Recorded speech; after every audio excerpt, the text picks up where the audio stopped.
Broncos country, what is going on with Troy Franklin? It's not as bad as it looks. And actually, two of his, I think, most impact plays that we saw in the Packers game was actually in the running game. But we're going to take a look at probably 6 or 7 different plays from him. He was invisible during the live watch. Like, I didn't even notice if he was on the field or not. But there is some positive indication of him flashing some of that potential when we drafted him at the top of the 4th round, trading up to get him. I know that there's been talk and speculation. Will this guy make the team? Is he going to be a rookie cut? I don't think so. And I think it's helpful for us to take a look at the tape. And I want to know your thoughts on all of this, what you think of these plays that I selected. Again, I'm not saying he's going to come out and be a breakout player his rookie year, but I do think that there is enough flashes of what he can do to show that he belongs on the roster to be developed. Now, will he be IR'd or whatnot? We'll have to find out. But let's go ahead and get into it, guys. These are we're going to open up with 2 run plays here. Let's go ahead and run this right now. We'll see him up at the top of the screen in the slot, number 16. You'll see you got the slot DB right there, 22 going up against him. And what I liked about this play is just seeing him engaged through the whistle in the blocking game.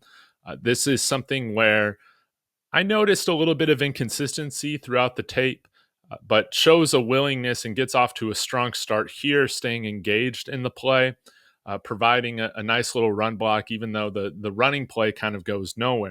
All right, let's take a look at that block that he had to open up this big running play for like 15, 20 yards. You're going to see Troy Franklin lined up over here, and watch. Good technique. Getting in front of the defender, initiating contact, and not holding. Let's run this. This is 1st and 10. Look, nice run block, initiates contact. Let's go. Before he's called for a hold or anything like that, maybe you could argue you'd like to see him hold on for longer, but this is a solid run block. Again, Tyler Beatty's able to get to the second level, get past 34. And there was a flag on this play. I'm not sure who it was on, but this was a play in which I thought he did very, very well. Yeah, maybe that was on Alex Forsyth, but that was kind of away from the play. This was a really nice play from Troy Franklin, and I really did love to see. Where things get very encouraging is on this next play, where it is, or 2 plays from now, where he stays engaged and he helps provide the winning run block on Jarrett Stidham's touchdown run. Take a look at Troy Franklin right over here and watch how he, again, stays engaged in the play, and he provides a nice little block at the end to help Jarrett Stidham over the goal line. Touchdown, providing a nice little block there for Jarrett Stidham to run through. Touchdown. This is what you want to see. Sean Payton asks all of his wide receivers to block. Same with Marvin Mims. And I think both of them, Troy Franklin and Marvin Mims, still have room to grow in this area.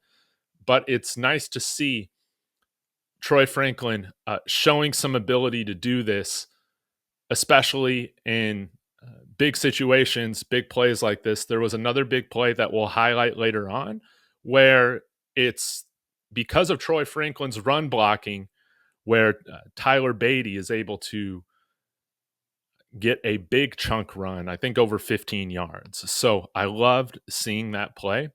But let's take a look at a play where he needs a little bit of growth. Again, this is the inconsistency. I think as he continues to be coached up, you'll see him get better at this. 16 motions into that position to the right of Lucas Kroll on the offensive line right there. And you can see he kind of whiffs right here on the safety. You want to see him stay engaged, get hands on the defensive back and play through the whistle. Does a good job of getting through the line, but then his hands are swiped away. So we want to see him be the first one to engage in that battle, not the opposing DB. But we see a better run block here on the next play. Let's go ahead and run this. where he works on the safety, number 47, the defensive back. You run that again. I even lost the play there. Or 41. I'm so sorry, guys. So you see Troy Franklin over here. He ends up blocking this cornerback or safety. Let's go ahead and run it again. Feinting that route at first, and then shows good first contact. And you want to see him continue to maintain that. But again, he's somebody that's going to have to develop into a better run blocker. And I think he showed good form there initially, making contact, getting his hands on the guys. You just want to see him and finish a little bit stronger. Guess I don't really show it there. Now, he did get involved in the passing game. In terms of the route running, he got a nice workout, didn't receive any targets, but I will say that's not because he wasn't getting open. There were a couple routes here that I thought he ran really well, but there just wasn't time to throw in both of these instances. In this case, we'll look at with Jarrett Stidham and then Zach Wilson later on. Give me 1 second. Whoops. My goodness, where am I going? 47-25.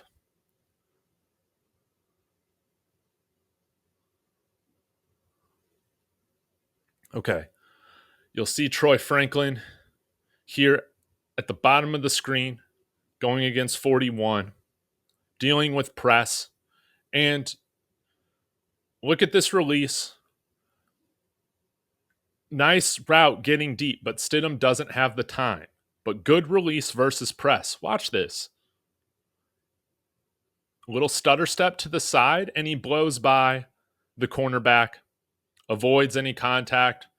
I mean, 35 might have been trying not to hit him because that's right around the illegal contact area. But you see he gets wide open. And this is something where you're playing against cover one. You need a burner outside that can get deep quickly, that isn't going to be slowed down, so to speak. If Jarrett Stidham has the right time here, again, look at the protection. 57. Lucas Crum kind of had a tough game this game. 73 at right tackle. You can see 51 or 57 comes off the line, and he was originally looking at that little in route from Lil Jordan Humphrey on the left slot. But if Jarrett Stidham still had more time to throw, I mean, this is the type of speed that we've needed on the team. This is why we like Marvin Mims as well, right? Somebody that can beat press, get downfield, really stretch out the defense. And we got a quarterback with Bo Nix that should be able to hit this throw, and a starting offensive line that's going to give him time to do it, in my opinion. This is a good route by Troy Franklin. It's not going to show up on the stat sheet anywhere, but this was a very nice release.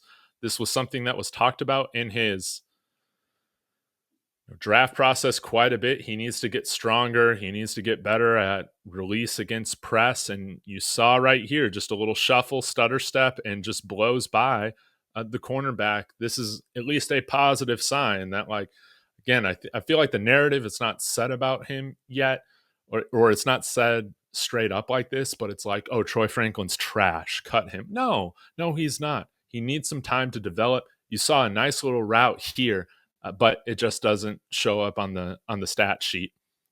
Let's take a look at a nice deep in route that he had at 48-16. Give me 1 second. Again, here at the bottom of the screen, nice little in route, and he's open. He's open right there. Jarrett Stidham actually throws to Lil Jordan Humphrey, who he actually throws a very nice throw to a tighter window, but you saw the DB get a little tripped up there. Very nice throw by Jarrett Stidham. He could have thrown it to either of these guys. And I would just like to see Again, you do see Troy Franklin get involved in the play, but I think that there's more effort that he can give in terms of staying engaged in the play. You see him kind of let up as soon as little Jordan Humphrey catches the ball. I want to see him stay engaged, not let up. And maybe he's just trying to find 41, and that's why he kind of lets up a little bit. But yeah, I want to see a little bit more fight there. But overall, another nice route run by Troy Franklin. Could he get out of that break a little bit quicker? I think so. But nonetheless, gets open on this route. I think he'll become a better route runner as he's working with this coaching staff, no doubt. Okay, let's continue on, shall we? Another nice route where he's open here on the post. This might actually be the next play here at 48.50. Again, at the bottom of the screen, I think we have a little play action here. Troy Franklin open on the post, but this play isn't designed to go to him. He's probably the second or third read here with this play action designed to, where he takes a look at Lucas Kroll right there and makes a fantastic throw. We saw a good outing from Jarrett Stidham against the Packers, but this is a route in which Troy Franklin wins against kind of an off coverage, but he's open here. He makes this route look easy here. Gets open. Jarrett Stidham, a ton of pressure, makes a beautiful throw to Lucas Kroll. This was very nice, but again, this play isn't designed, in my opinion, for Troy Franklin to be the first read. But I think that this play goes down as a win for Troy Franklin. I think he did his job right there. Now, again, in terms of consistency, there is a little bit of an instance with him getting lost in the run blocking. Let's take a look at that here at the bottom of the screen. Again, the most outside wide receiver. And he's supposed to kind of come across and block, and you see he kind of just doesn't end up blocking anybody. This is where I would like to just see him find immediate contact there on 27. He kind of dodges. Again, not really sure why that is. Again, maybe he's expecting somebody else to come and block 27. It might not be his assignment. Maybe he's trying to find this inside linebacker here, but our lineman ends up getting to him quicker. So he ends up not really being involved in the play in terms from a blocking perspective. But I would like to see him just provide a little bit of a chip against 27. Even if that's not his initial man, he's right in front of him. You want to see him just chip him. I'm curious what you guys think on that play specifically. Now let's take a look at another route that I thought he was open on. I thought that this was Zach Wilson, but this was also Jarrett Stidham. So let's take another look here. I believe it's at this 52:02 mark. You'll see Troy Franklin lined up on the left side or on the right side and runs another nice deep post. Again, he's open here. Jarrett Stidham just doesn't have the time to throw. If I remember this, I would have loved for Jarrett Stidham to take a shot on this play to Troy Franklin.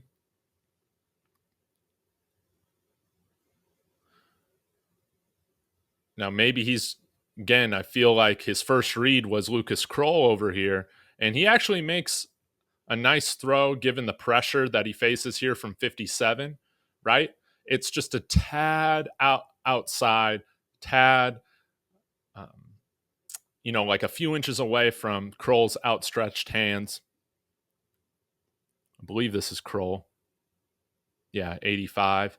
But I'm getting distracted here because Troy Franklin absolutely wins this route. It's a little bit of zone as you see the corner peel off. So he motions back to help protect this outside throw from Lucas Kroll. But you see a nice route run by Troy Franklin to where I think if Jarrett Stidham isn't facing this pressure, you would love to see him just hold on to the ball a split second longer and hit him wide open over the top. And we're having a way different conversation about Troy Franklin if he even receives a couple of these targets. The way it just kind of looked like to me is his best routes, or when he was getting open, was also when the quarterback was under some more pressure and duress. So it's going to be interesting to see if we can provide him with some opportunities to get some targets, because I thought, again, his best routes were, again, plays that ended up with him not being targeted, but that's not because he's not getting open. That's not the case.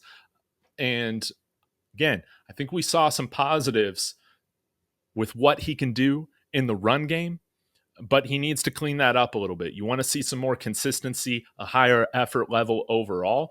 But with what I'm looking at with Troy Franklin, it does remind me of some things of what we saw with Marvin Mims last year. And none of us are talking about Marvin Mims last year about being a cut candidate, you know? Now, again, it's going to be interesting to see what happens with this wide receiver room and who makes the 53 and all of that. But if you guys are willing to be patient with Marvin Mims, you should be okay being patient with Troy Franklin. And so you guys let me know your thoughts on in the comments. Very excited to see this third preseason game tomorrow. And I want to see Troy Franklin get featured, no doubt. So thank you guys so much for tuning in. I might be back with another video later today. Smash that like and subscribe as well. I'll be back tomorrow at the latest. And as always, y'all, go Broncos.